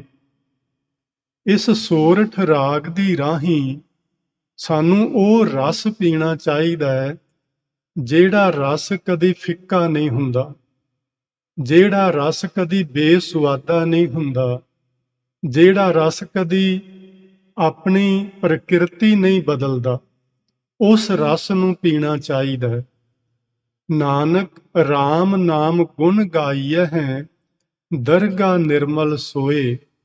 ਸਾਨੂੰ ਸੋਰਠ ਰਾਗ ਰਾਹੀਂ ਪਰਮਾਤਮਾ ਦੇ ਨਾਮ ਦੇ ਗੁਣ ਗਾਇਨ ਕਰਨੇ ਚਾਹੀਦੇ ਨੇ। ਜਿਹੜਾ ਮਨੁੱਖ ਸੋਰਠ ਰਾਗ ਵਿੱਚ ਗੁਰੂ ਦੀ ਬਾਣੀ ਪਾ ਕੇ ਗਾ ਰਿਹਾ ਹੈ, ਉਸ ਮਾਲਕ ਦੇ ਗੁਣਾਂ ਦਾ ਉਚਾਰਨ ਕਰਦਾ ਹੈ। ਦਰਗਾ ਨਿਰਮਲ ਸੋਏ, ਉਸ ਨੂੰ ਦਰਗਾ ਦਾ ਮਤਲਬ ਹੈ ਪਰਮਾਤਮਾ ਦੀ ਹਜ਼ੂਰੀ ਵਿੱਚ। ਨਿਰਮਲ ਸੋਏ ਦਾ ਮਤਲਬ ਹੈ ਚੰਗੀ ਸ਼ੋਭਾ, ਉਹਦੀ ਵਡਿਆਈ ਹੁੰਦੀ ਹੈ। ਪਰਮਾਤਮਾ ਦੇ ਦਰਬਾਰ ਵਿੱਚ, ਪਰਮਾਤਮਾ ਦੀ ਹਜ਼ੂਰੀ ਵਿੱਚ ਉਸ ਮਨੁੱਖ ਨੂੰ ਨਿਰਮਲ ਸ਼ੋਭਾ ਪ੍ਰਾਪਤ ਹੁੰਦੀ ਏ, ਜਿਹੜਾ ਮਨੁੱਖ ਸੋਰਠ ਰਾਗ ਵਿੱਚ ਪਾ ਕੇ ਗੁਰੂ ਦੀ ਬਾਣੀ ਨੂੰ ਗਾਉਂਦਾ ਹੈ ਤੇ ਉਸ ਰਸ ਨੂੰ ਪੀਂਦਾ, ਜਿਹੜਾ ਰਸ ਕਦੇ ਫਿੱਕਾ ਨਹੀਂ ਹੋ ਸਕਦਾ, ਕਦੀ ਨਹੀਂ ਹੁੰਦਾ। ਹੁਣ ਵੇਖਣਾ ਕਿ ਉਹ ਸੋ ਰਸ ਕਿਹੜਾ ਹੈ, ਉਹ ਰਸ ਕਿਹੜਾ ਜਿਹੜਾ ਰਸ ਕਦੀ ਫਿੱਕਾ ਨਹੀਂ ਹੁੰਦਾ। ਤੇ ਗੁਰਬਾਣੀ ਵਿੱਚੋਂ ਆਪਾਂ ਨਾ ਪੰਜਵੇਂ ਪਾਤਸ਼ਾਹ ਮਹਾਰਾਜ ਦੀ ਬਾਣੀ ਵਿੱਚੋਂ ਇੱਕ ਬਚਨ ਲਿਆ ਹੈ, ਜਿਸ ਵਿੱਚ ਉਹ ਕਹਿੰਦੇ ਨੇ, ਉਹ ਜਿਹੜਾ ਸੋ ਰਸ ਹੈ ਨਾ, ਪਿੱਛੇ ਬੋਲਿਆ ਗੁਰੂ ਜੀ ਨੇ, ਉਹ ਹੈ ਨਾਮ ਰਸ। ਜੋ ਜੋ ਪੀਵੈ ਸੋ ਤ੍ਰਿਪਤਾਵੈ। ਜਿਹੜਾ ਇਸ ਨਾਮ ਰਸ ਨੂੰ ਪੀ ਲਵੇਗਾ, ਉਹਦੀਆਂ ਸਾਰੀਆਂ ਭੁੱਖਾਂ ਮਿਟ ਜਾਣਗੀਆਂ, ਉਹਦੀਆਂ ਸਾਰੀਆਂ ਵਾਸ਼ਨਾਵਾਂ ਖਤਮ ਹੋ ਜਾਣਗੀਆਂ, ਉਹਦੀ ਹਰ ਪ੍ਰਕਾਰ ਦੀ ਤ੍ਰਿਸ਼ਨਾ ਬੁੱਝ ਜਾਏਗੀ, ਕੋਈ ਪਿਆਸ ਨਹੀਂ ਰਹੇਗੀ। ਨਾਮ ਰਸ ਜਿਹੜਾ ਬੰਦਾ ਪੀ ਲਵੇਗਾ। ਸਾਡੇ ਮਨ ਦੀਆਂ ਕਿੰਨੀਆਂ ਖਾਹਿਸ਼ਾਂ ਨੇ, ਅਸੀਂ ਰੱਜੇ ਪੁੱਜੇ ਹੁੰਦੇ ਵੀ ਸਾਡਾ ਮਨ ਨਹੀਂ ਭਰਦਾ ਹੁੰਦਾ। ਬੜੀ ਪੁਰਾਣੀ ਜੀ ਇੱਕ ਗੱਲ ਹੈ, ਮੈਨੂੰ ਚਲੋ ਹੁਣੇ ਯਾਦ ਆ ਗਈ ਏ ਕਿ ਇੱਥੇ ਨਾ ਇੱਕ ਸੱਜਣ ਸਨ ਤੇ ਪ੍ਰਸ਼ਾਦਾ ਬਣਿਆ ਤੇ ਦਾਲ ਸਬਜ਼ੀ ਜਿਹੜੀ ਬੜੀ ਸਵਾਦਲੀ ਬਣਾਈ, ਜਿਸ ਵੀ ਸੱਜਣ ਨੇ ਬਣਾਈ ਹੋਣੀ ਹੈ, ਤੇ ਉਹਨੇ ਲੰਗਰ ਛਕ ਲਿਆ ਤੇ ਪੂਰਾ ਰੱਜ ਕੇ ਤਸੱਲੀ ਨਾਲ ਲੰਗਰ ਛਕਿਆ। ਤੇ ਫਿਰ ਨਾ ਲੰਗਰ ਛਕ ਕੇ ਤੇ ਆਖਣ ਲੱਗਾ ਵੀ ਆ ਜਿਹੜੀ ਫਲਾਣੀ ਚੀਜ਼ ਨਾ ਮੈਨੂੰ ਹੋਰ ਦੇ। ਤੇ ਮੈਂ ਕੋਲ ਬੈਠਾ, ਮੈਂ ਵੀ ਲੰਗਰ ਉਹਨਾਂ ਦੇ ਨਾਲ ਹੀ ਛਕ ਰਿਹਾ ਸਾਂ। ਤੇ ਮੈਂ ਉਹਨਾਂ ਨੂੰ ਪੁੱਛਿਆ, ਮੈਂ ਕਿਹਾ ਕੀ ਗੱਲ ਅਜੇ ਰੱਜੇ ਨਹੀਂ? ਤੇ ਉਹ ਮੈਨੂੰ ਆਂਦਾ ਵੀ ਰੱਜ ਤੇ ਗਏ ਆ ਪਰ ਮਨ ਨਹੀਂ ਭਰਿਆ। ਆਹ ਹੈ ਤ੍ਰਿਸ਼ਨਾ। ਪੇਟ ਭਰ ਜਾਂਦਾ ਹੈ ਲੇਕਿਨ ਤ੍ਰਿਸ਼ਨਾ ਨਹੀਂ ਬੁਝਦੀ, ਮਨ ਨਹੀਂ ਭਰਦਾ। ਇਹ ਸਵਾਦਲੇ ਭੋਜਨ ਹੋਰ ਖਾਈਏ, ਇੰਨੀ ਸਾਰੀ ਮਾਇਆ ਇਕੱਠੀ ਹੋ ਜਾਂਦੀ ਹੈ ਸਾਡੇ ਕੋਲ, ਘਰ ਭਰ ਜਾਂਦਾ ਹੈ, ਬੈਂਕ ਬੈਲੈਂਸ ਭਰ ਜਾਂਦੇ ਨੇ, ਲੇਕਿਨ ਮਨ ਨਹੀਂ ਭਰਦਾ। ਇੰਨਾ ਸਾਜੋ ਸਮਾਨ ਅਸੀਂ ਇਕੱਠਾ ਕਰ ਲੈਂਦੇ ਹਾਂ, ਘਰ 'ਚ ਰੱਖਣ ਲਈ ਜਗ੍ਹਾ ਨਹੀਂ ਰਹਿ ਜਾਂਦੀ। ਫਿਰ ਵੀ ਮਾਰਕੀਟ ਵਿੱਚ ਜਾਂਦੇ ਤੇ ਉੱਥੇ ਚੀਜ਼ਾਂ ਵੇਖ ਕੇ ਹੋਰ ਖਰੀਦਣ ਨੂੰ ਜੀ ਕਰਦਾ, ਮਨ ਨਹੀਂ ਭਰਿਆ। ਮਨ ਕਦੋਂ ਭਰੇਗਾ? ਜਦੋਂ ਨਾਮ ਰਸ ਪੀਆਂਗੇ। ਉਸ ਤੋਂ ਪਹਿਲਾਂ ਇਹ ਨਹੀਂ ਜੇ ਭਰਨਾ। ਇਹ ਸੱਚੀ ਗੱਲ ਹੈ। ਨਾਮ ਰਸ ਪੀਣ ਤੋਂ ਬਿਨਾਂ ਅੱਜ ਤੱਕ ਕਿਸੇ ਮਨੁੱਖ ਦਾ ਮਨ ਨਹੀਂ ਜੇ ਭਰਿਆ। ਇਹ ਗੁਰੂ ਸਾਹਿਬ ਦੇ ਬਚਨ ਨੇ, ਸਹਿਸ ਖੱਟੇ ਲੱਖ ਕੋ ਉਠ ਧਾਵੈ, ਤ੍ਰਿਪਤ ਨਾ ਆਵੈ, ਮਾਇਆ ਪਾਛੈ ਪਾਵੈ। ਹਜ਼ਾਰਾਂ ਕਮਾਉਂਦਾ, ਲੱਖਾਂ ਪਿੱਛੇ ਦੌੜਦਾ, ਲੱਖਾਂ ਕਮਾਉਂਦਾ, ਅਰਬਾਂ ਪਿੱਛੇ ਦੌੜਦਾ ਹੈ, ਤ੍ਰਿਪਤ ਨਾ ਆਵੈ, ਮਨ ਨਹੀਂ ਜੇ ਭਰਦਾ। ਬਾਕੀ ਸਭ ਕੁਝ ਭਰ ਜਾਂਦਾ। ਇਹ ਕਦੋਂ ਭਰੇਗਾ? ਜਦੋਂ ਨਾਮ ਰਸ ਪੀਆਂਗੇ। ਕੇਵਲ ਤ੍ਰਿਸ਼ਨਾ ਹੀ ਨਹੀਂ ਮੁੱਕੇਗੀ, ਕੇਵਲ ਤ੍ਰਿਪਤੀ ਹੀ ਨਹੀਂ ਹੋਏਗੀ, ਸਗੋਂ ਅਮਰ ਹੋਵੇ ਜੋ ਨਾਮ ਰਸ ਪਾਵੈ। ਜਿਹੜਾ ਇਸ ਨਾਮ ਰਸ ਨੂੰ ਪ੍ਰਾਪਤ ਕਰ ਲੇਗਾ ਉਹ ਤੇ ਅਮਰ ਹੋ ਜਾਏਗਾ। ਉਹਦੀ ਫਿਰ ਕਦੇ ਮੌਤ ਨਹੀਂ ਹੋਏਗੀ, ਉਹਨੂੰ ਆਤਮਿਕ ਜੀਵਨ ਸਦਾ ਲਈ ਮਿਲ ਜਾਏਗਾ। ਇਹ ਮਿਲਦਾ ਕਿੱਥੋਂ ਹੈ ਨਾਮ ਰਸ? ਨਾਮ ਨਿਧਾਨ ਤਿਸੈ ਹੈ ਪ੍ਰਾਪਤ, ਜਿਸ ਸ਼ਬਦ ਗੁਰੂ ਮਨ ਬੂਠਾ ਜੀਉ। ਇਹ ਨਾਮ ਰਸ ਗੁਰਮੁਖੋ ਉਸ ਨੂੰ ਮਿਲ ਜਾਂਦਾ ਹੈ, ਉਸ ਨੂੰ ਪ੍ਰਾਪਤ ਹੋ ਜਾਂਦਾ ਹੈ। ਨਾਮ ਦਾ ਖਜ਼ਾਨਾ ਜਿਹਦੇ ਅੰਦਰ ਗੁਰੂ ਦਾ ਸ਼ਬਦ ਵਸ ਜਾਂਦਾ ਹੈ। ਇੱਥੇ ਸ਼ਬਦ ਦਾ ਅਰਥ ਹੈ ਸਿੱਖਿਆ। ਜਿਸ ਮਨੁੱਖ ਦੇ ਅੰਦਰ ਗੁਰੂ ਦੀ ਸਿੱਖਿਆ ਵਸ ਜਾਂਦੀ ਏ, ਤੇ ਗੁਰੂ ਦੀ ਸਿੱਖਿਆ ਕੀ ਆਪਾਂ ਉੱਤੇ ਸਮਝ ਲਿਆ, ਉੱਠਦਿਆਂ ਬਹਿੰਦਿਆਂ ਸੁੱਤਿਆਂ ਜਾਗਦਿਆਂ ਸਦਾ ਸਦਾ ਸਾਨੂੰ ਨਾਮ ਧਿਆਉਣਾ ਚਾਹੀਦਾ। ਇਹ ਗੁਰੂ ਦੀ ਸਿੱਖਿਆ। ਜਿਵੇਂ ਜਿਵੇਂ ਨਾਮ ਦਾ ਅਭਿਆਸ ਕਰਾਂਗੇ, ਹੌਲੀ ਹੌਲੀ ਸਮਾਂ ਆਏਗਾ, ਨਾਮ ਰਸ ਪ੍ਰਾਪਤ ਹੋਏਗਾ। ਜਿਸ ਕਿਸੇ ਗੁਰਮੁਖ ਨੂੰ ਨਾਮ ਰਸ ਪ੍ਰਾਪਤ ਹੁੰਦਾ ਹੈ, ਉਹ ਦੱਸਦੇ ਨੇ ਕਿ ਜਦੋਂ ਅਸੀਂ ਧਿਆਨ ਵਿੱਚ ਬੈਠਦੇ ਹਾਂ, ਸੁਰਤ ਨੂੰ ਜੋੜਦੇ ਹਾਂ ਸ਼ਬਦ ਦੇ ਨਾਲ, ਤੇ ਉੱਤੋਂ ਇਸ ਗਗਨ ਵਿੱਚੋਂ, ਯਾਨੀ ਸੀਸ ਦੇ ਉਤਲੇ ਭਾਗ ਵਿੱਚੋਂ ਇੱਕ ਅੰਮ੍ਰਿਤ ਦੀ ਧਾਰ ਬਹਿਣੀ ਸ਼ੁਰੂ ਹੋ ਜਾਂਦੀ। ਅਭਿਆਸ ਕਰ ਵੇਖੋ ਭਾਈ, ਜੇ ਤੁਹਾਨੂੰ ਵੀ ਕੋਈ ਇਹਦੀ ਜਾਣਕਾਰੀ ਮਿਲ ਜਾਏ। ਤੇ ਜਦੋਂ ਉਹ ਨਾਮ ਰਸ ਦੀ ਧਾਰਾ ਬਹਿੰਦੀ ਏ, ਉਦੋਂ ਤ੍ਰਿਪਤੀ ਹੋ ਜਾਂਦੀ, ਮਨ ਰੱਜ ਜਾਂਦਾ, ਪੀਆ ਗਾਨੇ ਵਾਲੀ ਗੱਲ ਹੋ ਜਾਂਦੀ। ਉਸ ਨਾਮ ਰਸ ਨੂੰ ਪੀ ਕੇ ਐਸੀ ਤ੍ਰਿਪਤੀ ਹੁੰਦੀ ਹੈ ਕਿ ਦੁਬਾਰਾ ਕਿਸੇ ਪਾਸੇ ਕਿਸੇ ਵਾਸ਼ਨਾ ਵੱਲ ਫਿਰ ਮਨ ਨਹੀਂ ਜਾਂਦਾ। ਸੋ ਗੁਰੂ ਸਾਹਿਬ ਸਾਨੂੰ ਸੋਰਠ ਰਾਗ ਦੇ ਨਾਲ ਇਹ ਗੱਲ ਸਮਝਾਉਂਦੇ ਨੇ ਭਈ ਰਾਗ ਸੋਰਠ ਚੰਗਾ ਏ। ਚੰਗਾ ਤਾਂ ਹੀ ਏ ਜੇ ਗੁਰੂ ਕੀ ਬਾਣੀ ਵਿੱਚ ਪਾ ਕੇ ਗਾਵੋ। ਤੇ ਆਪਾਂ ਪਿੱਛੇ ਜੇ ਇੱਕ ਵਾਰੀ ਬਚਨ ਸਾਂਝਾ ਕੀਤਾ ਸੀ ਕਿ ਜਿਹੜੇ ਰਾਗ ਨੇ ਇਹ ਇੱਕ ਤਰ੍ਹਾਂ ਨਾਲ ਬਰਤਨ ਹਨ। ਬਰਤਨ ਵਿੱਚ ਪਾਇਆ ਕੀ ਏ ਅਸੀਂ, ਵੇਖਣ ਵਾਲੀ ਉਹ ਗੱਲ ਏ। ਭਾਂਡਾ ਸੋਨੇ ਦਾ ਹੋਵੇ ਤੇ ਵਿੱਚ ਆਪਾਂ ਜ਼ਹਿਰ ਪਾ ਕੇ ਘੋਲ ਕੇ ਪਾ ਕੇ ਰੱਖਿਆ ਹੋਵੇ, ਤੇ ਉਹ ਸੋਨੇ ਦੇ ਭਾਂਡੇ ਵਿੱਚੋਂ ਜਦੋਂ ਜ਼ਹਿਰ ਕੱਢ ਕੇ ਪੀਆਂਗੇ ਤੇ ਉਹਦਾ ਹਸ਼ਰ ਤੇ ਸਾਨੂੰ ਪਤਾ ਹੀ ਹੈ ਨਾ। ਫਿਰ ਭਾਂਡੇ ਦਾ ਕੋਈ ਦੋਸ਼ ਨਹੀਂ। ਜੇ ਉਹ ਸੋਨੇ ਦੇ ਭਾਂਡੇ ਵਿੱਚ ਅਸੀਂ ਅੰਮ੍ਰਿਤ ਪਾ ਕੇ ਰੱਖਿਆ ਹੋਵੇ ਤੇ ਜਦੋਂ ਅੰਮ੍ਰਿਤ ਕੱਢ ਕੇ ਪੀਆਂਗੇ ਉਹ ਸਾਨੂੰ ਅਮਰ ਕਰ ਦੇਵੇ। ਬਸ ਇਹ ਜਿਹੜਾ ਰਾਗ ਏ ਇੱਕ ਬਰਤਨ ਏ। ਵੇਖਣ ਵਾਲੀ ਗੱਲ ਕੀ ਹੈ ਕਿ ਇਹਦੇ ਚ ਪਾਇਆ ਕੀ ਹੈ। ਅਸੀਂ ਫਿਲਮੀ ਧੁਨਾਂ ਪਾਈਆਂ ਨੇ ਜਾਂ ਅਸੀਂ ਗੁਰੂ ਦੀ ਬਾਣੀ ਦਾ ਸ਼ਬਦ ਪਾਇਆ। ਬਸ ਜਿਹੋ ਜੀ ਵਸਤੂ ਪਾਵਾਂਗੇ, ਜੋ ਪਾਵੈ ਭਾਂਡੇ ਵਿੱਚ ਵਸਤ, ਸਾ ਨਿਕਲੈ ਕਿਆ ਕੋਈ ਕਰੇ ਵਿਚਾਰਾ। ਜੋ ਪਾਇਆ ਹੈ ਭਾਈ ਨਿਕਲਣਾ ਤੇ ਫਿਰ ਉਹ ਹੀ ਏ। ਜ਼ਹਿਰ ਪਾਵਾਂਗੇ ਜ਼ਹਿਰ ਨਿਕਲੇਗੀ, ਅੰਮ੍ਰਿਤ ਪਾਵਾਂਗੇ ਅੰਮ੍ਰਿਤ ਨਿਕਲੇਗਾ। ਸੋ ਰਾਗਾਂ ਵਿੱਚ ਜੇ ਗੁਰੂ ਕੀ ਪਵਿੱਤਰ ਬਾਣੀ ਨੂੰ ਪਾ ਕੇ ਗਾਵਿਆਂ ਜਾਏ ਤੇ ਆਨੰਦ ਬਣ ਸਕਦਾ ਹੈ। ਭਾਈ ਮਰਦਾਨਾ ਜੀ ਨੂੰ ਗੁਰੂ ਨਾਨਕ ਸਾਹਿਬ ਜੀ ਨੇ ਇਹੋ ਹੀ ਪਹਿਲਾ ਬਚਨ ਆਖਿਆ ਸੀ, ਭਾਈ ਮਰਦਾਨਾ ਤੂੰ ਰਬਾਬ ਤੇ ਬੜੀ ਸੋਹਣੀ ਵਜਾਉਣਾ ਹੈ, ਪਰ ਜੇ ਕਿਤੇ ਗੁਰੂ ਕਾ ਸ਼ਬਦ ਇਹਨਾਂ ਸੁਰਾਂ ਵਿੱਚ ਪਾ ਕੇ ਗਾਵੇਂ ਤੇ ਤੇਰਾ ਲੋਕ ਪਰਲੋਕ ਸੁਧਰ ਸਕਦਾ ਹੈ ਤੇ ਸਾਡਾ ਵੀ ਸੁਧਰ ਸਕਦਾ ਹੈ ਜੇ ਅਸੀਂ ਇਹਨਾਂ ਰਾਗਾਂ ਵਿੱਚ ਗੁਰੂ ਕੀ ਪਵਿੱਤਰ ਬਾਣੀ ਨੂੰ ਪਾ ਕੇ ਗਾਵੀਏ। ਤੀਸਰੇ ਨੰਬਰ ਤੇ ਹੈ ਰਾਗ ਧਨਾਸਰੀ, ਜਿਹੜਾ ਗੁਰੂ ਗ੍ਰੰਥ ਸਾਹਿਬ ਜੀ ਦੇ ਅੰਦਰ 10ਵੇਂ ਨੰਬਰ ਤੇ ਆਇਆ ਹੈ ਰਾਗ। ਇਹ ਜਿਵੇਂ ਮੈਂ ਪਿੱਛੇ ਗੱਲ ਕੀਤੀ ਹੈ ਤੁਹਾਡੇ ਨਾਲ ਕਿ ਰਾਗਾਂ ਦੇ ਆਪਣੇ ਸਮੇਂ ਨੇ, ਆਪਣੀ ਪ੍ਰਵਿਰਤੀ ਹੈ, ਆਪਣਾ ਸੁਭਾਅ ਹੈ, ਆਪਣੇ ਆਪਣੇ ਵੱਖਰੇ ਗੁਣ ਨੇ। ਤੇ ਵਿਦਵਾਨਾਂ ਦਾ ਮਤ ਹੈ ਜਿਹੜਾ ਧਨਾਸਰੀ ਰਾਗ ਹੈ ਨਾ, ਇਹਦੀ ਜਿਹੜੀ ਪ੍ਰਵਿਰਤੀ ਹੈ ਉਹ ਹੈ ਧਨ ਵਾਲੀ ਤੇ ਵਿਭੂਤੀ ਵਾਲੀ।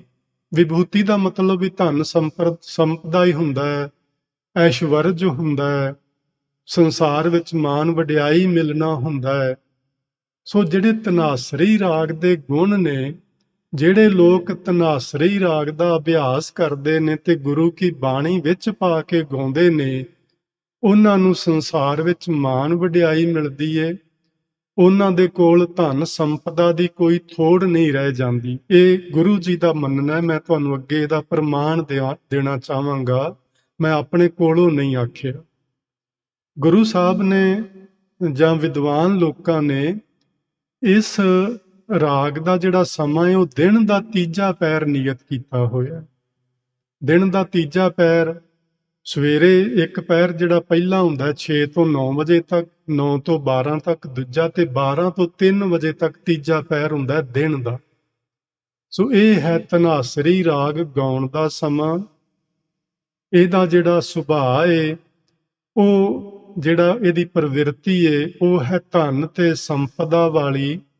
ਇਹ ਜਿਹੜਾ ਬਚਨ ਹੈ ਇਹ ਗੁਰੂ ਤੀਜੇ ਪਾਤਸ਼ਾਹ ਮਹਾਰਾਜ ਜੀ ਨੇ ਇਹਦੇ ਧਨਾਸਰੀ ਰਾਗ ਦੇ ਸੰਬੰਧ ਵਿੱਚ ਲਿਖਿਆ ਹੋਇਆ।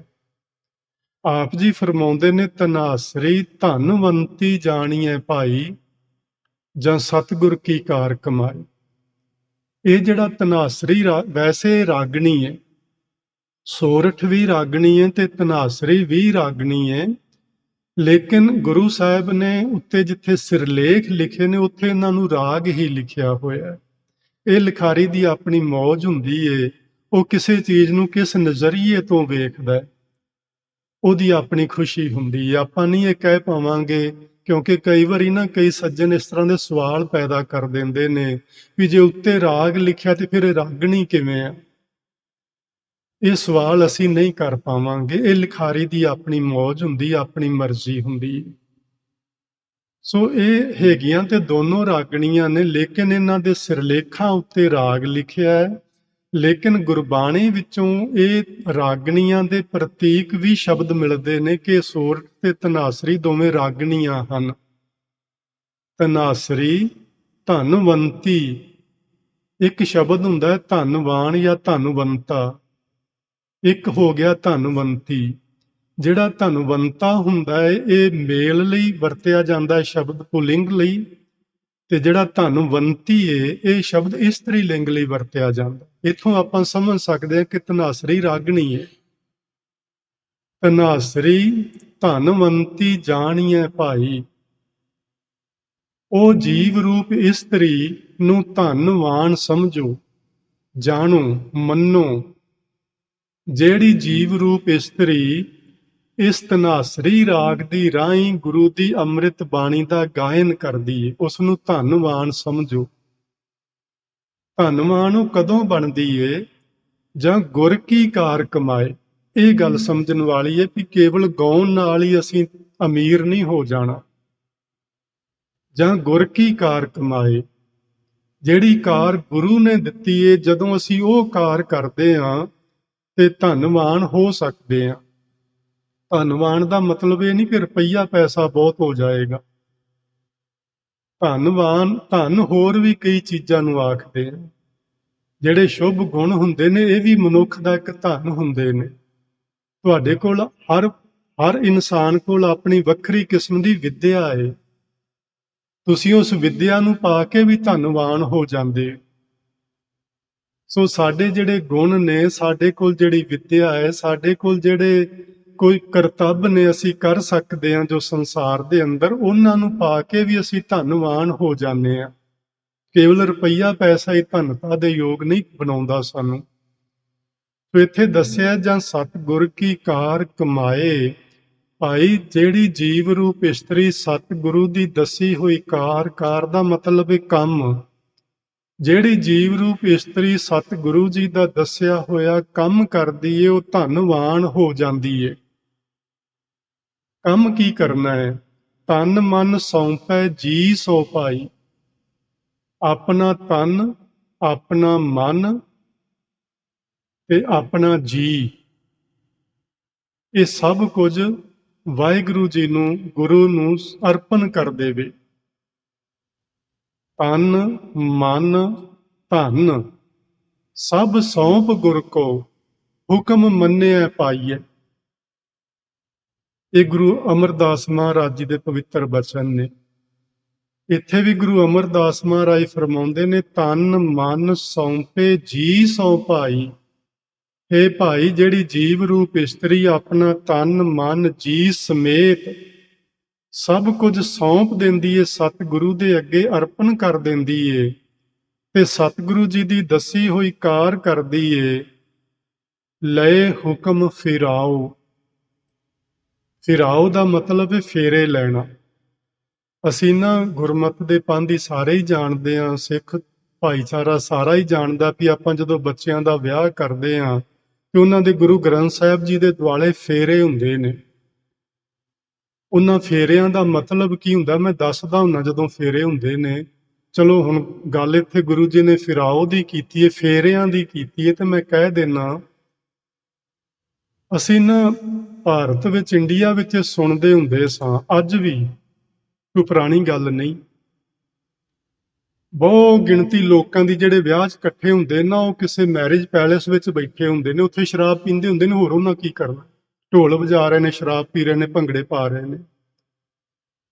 ਤੇ ਜਦੋਂ ਹੁੰਦਾ ਨਾ ਆਨੰਦ ਕਾਰਜ ਦਾ ਸਮਾਂ, ਉਦੋਂ ਆਖਣਗੇ ਵੀ ਜਾਓ ਆ ਮੁੰਡੇ ਨੂੰ ਲੈ ਜਾਓ ਤੇ 4 ਭਵਾਂਟਲੀਆਂ ਦਵਾ ਲਿਆਓ। ਇਸ ਤਰ੍ਹਾਂ ਸ਼ਬਦ ਬੋਲਦੇ ਨੇ। ਗੁਰਮੁਖੋ, ਇਹ ਭਵਾਂਟਲੀਆਂ ਨਹੀਂ ਹਨ, ਇਹ ਫੇਰੇ ਹਨ, ਫੇਰੇ। ਤੇ ਫੇਰਿਆਂ ਦਾ ਮਤਲਬ ਪਤਾ ਕੀ ਏ? ਇੱਕ ਨਾ ਤੁਸੀਂ ਧੁਰਾ ਵੇਖਦੇ ਹੋ, ਤੁਹਾਡੀ ਕਾਰ ਜਦੋਂ ਤੁਸੀਂ ਚਲਾ ਕੇ ਲਿਆਉਂਦੇ ਹੋ ਨਾ, ਉਹਦੇ ਜਿਹੜੇ ਚਾਰੇ ਪਹੀਏ ਨੇ ਉਹ ਕਿਸੇ ਧੁਰੇ ਦੇ ਦੁਆਲੇ ਘੁੰਮਦੇ ਨੇ। ਜੇ ਉਹਨਾਂ ਪਹੀਆਂ ਵਿੱਚੋਂ ਧੁਰੇ ਬਾਹਰ ਕੱਢ ਦਿੱਤੇ ਜਾਣ ਤੇ ਪਹੀਏ ਕਿੱਥੇ ਜਾਣਗੇ? ਤੁਹਾਨੂੰ ਗੁਰਦੁਆਰੇ ਲੈ ਆਉਣਗੇ? ਕਦੇ ਨਹੀਂ ਲਿਆਉਣਗੇ। ਧੁਰੇ ਦੇ ਸਹਾਰੇ ਪਹੀਏ ਚੱਲਦੇ ਨੇ ਤੇ ਸਾਨੂੰ ਸਾਡੀ ਮੰਜ਼ਿਲ ਤੇ ਪਹੁੰਚਾਉਂਦੇ ਨੇ। ਫੇਰਿਆਂ ਦਾ ਮਤਲਬ ਹੈ ਗੁਰੂ ਗ੍ਰੰਥ ਸਾਹਿਬ ਸਾਡੇ ਜੀਵਨ ਦਾ ਧੁਰਾ ਹੋਣਾ ਚਾਹੀਦਾ। ਸਾਡੀ ਸਮੁੱਚੀ ਜ਼ਿੰਦਗੀ ਗੁਰੂ ਗ੍ਰੰਥ ਸਾਹਿਬ ਦੇ ਦੁਆਲੇ ਫੇਰੇ ਲੈਂਦੀ ਰਵੇ। ਹਰ ਵਕਤ ਸਾਨੂੰ ਦੁੱਖ ਮਿਲੇ, ਸੁੱਖ ਮਿਲੇ, ਭੱਜ ਕੇ ਗੁਰੂ ਕੋਲ ਆਈਏ। ਜ਼ਿੰਦਗੀ 'ਚ ਕੋਈ ਕੰਮ ਕਰਨਾ, ਭੱਜ ਕੇ ਗੁਰੂ ਕੋਲ ਆਈਏ, ਗੁਰੂ ਦਾ ਹੁਕਮ ਲਈਏ। ਲਏ ਹੁਕਮ ਫਿਰਾਓ। ਗੁਰੂ ਦੇ ਹੁਕਮ ਮੁਤਾਬਕ ਜੀਵਨ ਜਿਉਣਾ ਹੀ ਫੇਰੇ ਲੈਣਾ ਹੈ। ਬਸ ਆਹ ਗੱਲ ਜੇ ਸਾਡੀ ਸਮਝ ਵਿੱਚ ਆ ਗਈ ਤੇ ਸਾਨੂੰ ਫੇਰਿਆਂ ਦਾ ਜਿਹੜਾ ਵਿਧਾਨ ਹੈ ਸਿੱਖੀ ਦੇ ਅੰਦਰ ਉਹ ਸਮਝ ਆਏਗਾ। ਫਿਰ ਅਸੀਂ ਇਹਨੂੰ ਕਦੀ ਭਵਾਂਟਲੀਆਂ ਨਹੀਂ ਆਖਾਂਗੇ। ਇਹ ਤੇ ਭਵਾਂਟਲੀਆਂ ਸਨ ਗੁਰੂ ਦੇ ਦੁਆਲੇ, ਕਿ ਗੁਰੂ ਸਾਨੂੰ ਕਦੀ ਭੁੱਲੇ ਹੀ ਨਾ, ਹਰ ਵਕਤ ਗੁਰੂ ਦਾ ਚੇਤਾ ਬਣਿਆ ਰਹੇ। ਸੋ ਧਨਾਸਰੀ ਰਾਗ ਦੇ ਅੰਦਰ ਗੁਰੂ ਸਾਹਿਬ ਜੀ ਨੇ ਸਾਨੂੰ ਇਹ ਗੱਲ ਧਨਾਸਰੀ ਦੀ ਵਡਿਆਈ ਕਰਦਿਆਂ ਸਮਝਾਈ ਏ ਕਿ ਭਾਈ ਧਨਾਸਰੀ ਰਾਗ ਦੀ ਇਹ ਵਡਿਆਈ ਏ। ਜਿਹੜੀ ਜੀਵ ਰੂਪ ਇਸਤਰੀ ਧਨਾਸਰੀ ਰਾਗ ਵਿੱਚ ਗੁਰੂ ਦੀ ਪਵਿੱਤਰ ਬਾਣੀ ਨੂੰ ਪਾ ਕੇ ਗਾਉਂਦੀ ਏ, ਉਸ ਬਾਣੀ ਨੂੰ ਸਮਝ ਕੇ ਗੁਰੂ ਦੀ ਦੱਸੀ ਹੋਈ ਕਾਰ ਕਮਾਉਂਦੀ ਏ, ਆਪਣਾ ਤਨ ਮਨ ਆਪਣੇ ਜੀ ਸਮੇਤ ਗੁਰੂ ਦੇ ਅਰਪਣ ਕਰ ਦਿੰਦੀ ਏ ਤੇ ਗੁਰੂ ਦੇ ਹੁਕਮ ਵਿੱਚ ਫਿਰ ਜ਼ਿੰਦਗੀ ਜਿਉਂਦੀ ਏ, ਉਸ ਨੂੰ ਧੰਨਵਾਨ ਸਮਝੋ। ਆਹ ਗੱਲ ਗੁਰੂ ਸਾਹਿਬ ਨੇ ਸਾਨੂੰ ਧਨਾਸਰੀ ਰਾਗ ਦੇ ਸੰਬੰਧ ਵਿੱਚ ਸਮਝਾਈ। ਸੋ ਸਮਾਂ ਹੋ ਗਿਆ। ਮੇਰਾ ਜਿਹੜਾ ਚੌਥਾ ਪੁਆਇੰਟ ਸੀ ਉਹ ਸੀ ਆਰਤੀ ਦਾ, ਪਰ ਅੱਜ ਆਪਾਂ ਆਰਤੀ ਇਸ ਵਿਚਾਰ ਨੂੰ ਨਹੀਂ ਕਰ ਪਾਵਾਂਗੇ। ਵਿਚਾਰ ਕਰਦਿਆਂ ਅਨੇਕ ਪ੍ਰਕਾਰ ਦੀਆਂ ਭੁੱਲਾਂ ਪਾਈ ਹੋ ਹੀ ਜਾਂਦੀਆਂ ਨੇ। ਉਹ ਆਪ ਸੰਗਤ ਵੀ ਤੇ ਗੁਰੂ ਮਹਾਰਾਜ ਮਿਹਰ ਕਰਕੇ ਮੈਨੂੰ ਬਖਸ਼ ਦੇਣ। ਪਿਆਰ ਨਾਲ ਆਖੋ ਜੀ, ਵਾਹਿਗੁਰੂ ਜੀ ਕਾ ਖਾਲਸਾ, ਵਾਹਿਗੁਰੂ ਜੀ ਕੀ ਫਤਿਹ।